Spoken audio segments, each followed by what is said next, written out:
It's funny how people talk about who they are, like it's some kind of permanent fact written in stone, delivered by divine decree.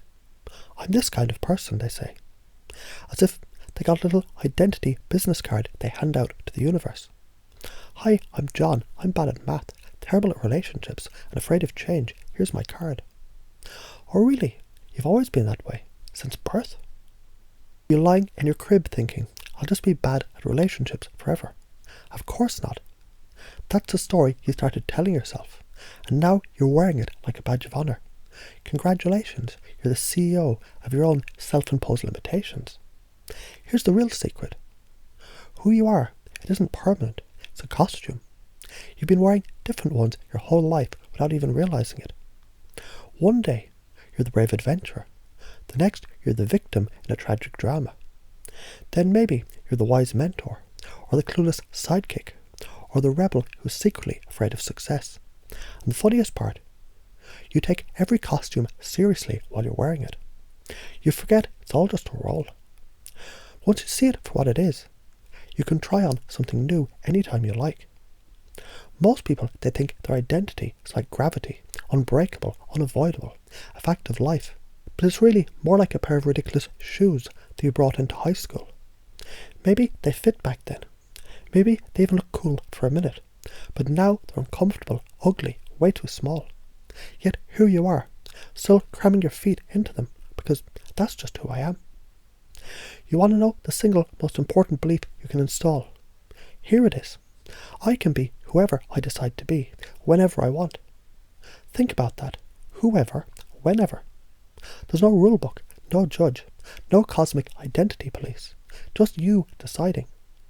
Most people, they act like their identity is locked inside a small filing cabinet in their brain, guarded by a grumpy librarian who says, sorry, you've always been bad at this, and that's not changing today.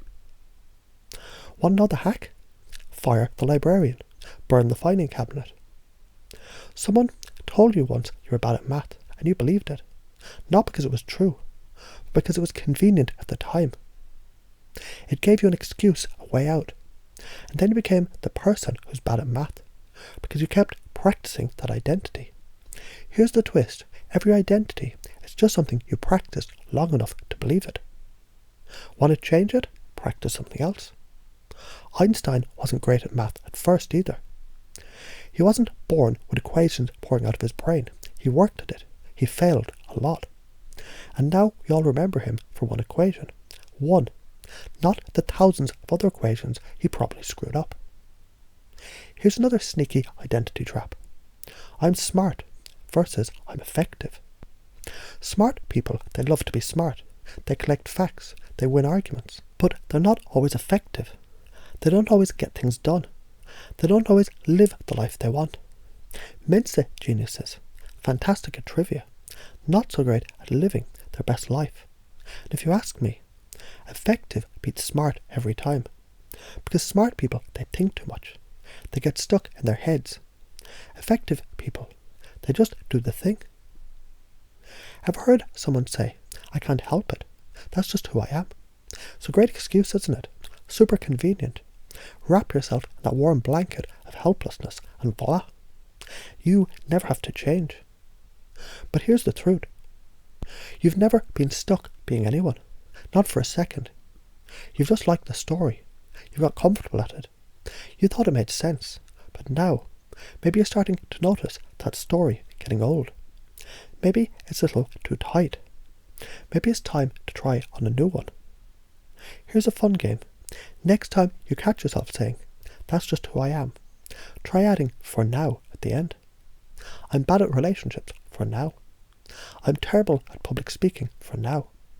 Suddenly, you're not locked into anything at all. And while you're at it, chide yourself a little. Not with harshness, just with playful curiosity. Oh, so you've decided to stick with that terrible plan. Interesting choice. How's that working out for you? Because chiding is magic. It's like tickling your own brain. It gets things unstuck without all the drama. If you could upgrade your identity today, what would you choose? Would you be braver, more curious, a risk taker, a creator? Remember, it's all just a game. You can change the rules and the roles anytime you want. You don't need permission. You don't need a reason. Because who you are, it's always up for grabs. And the more playful you get with it, the more fun you'll have. So why not try something new? After all, who you are, it's just a story you've been telling yourself. And the best stories, they're the ones you can rewrite anytime you choose.